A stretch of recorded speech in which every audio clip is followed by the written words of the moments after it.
31 ડિસેમ્બરને લઈને માતર પોલીસ દ્વારા વાહન ચેકિંગ હાથ ધરવામાં આવ્યું। માતર પીઆઈ આર.એન. ખાંટ દ્વારા માતર ચોકડી તથા ખોડિયાર ચોકડી તથા ટોલ ટેક્સ હાઈવે પર તમામ વાહનોને કડક તપાસ કરવામાં આવી। માતર પોલીસ સ્ટેશન દ્વારા કાયદો અને વ્યવસ્થા જળવાઈ રહે અને નાગરિકોની સુરક્ષા સઘન વાહન ચેકિંગ અભિયાન હાથ ધરવામાં આવ્યું હતું। નશામાં વાહન ન ચલાવવા અને ટ્રાફિક નિયમો પાલન કરવાની અપીલ કરી હતી।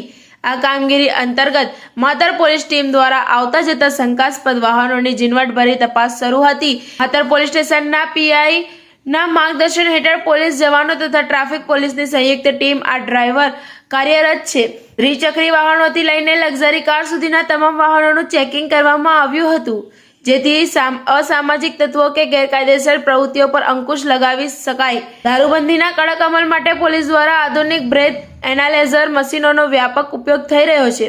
વાહનનો ચાલકો નશાની હાલતમાં છે કે નહીં તેની સ્થળ પર જ તપાસ કરીને કાયદેસરની કાર્યવાહી હાથ ધરવામાં આવી હતી।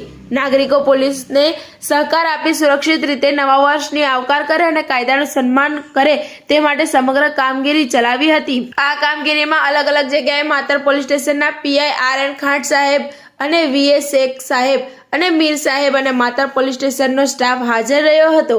ટીવી 18 ન્યૂઝ નેટવર્ક સાથે રિપોર્ટર મોહમ્મદ ખાન પઠાણ, માતર, ખેડા।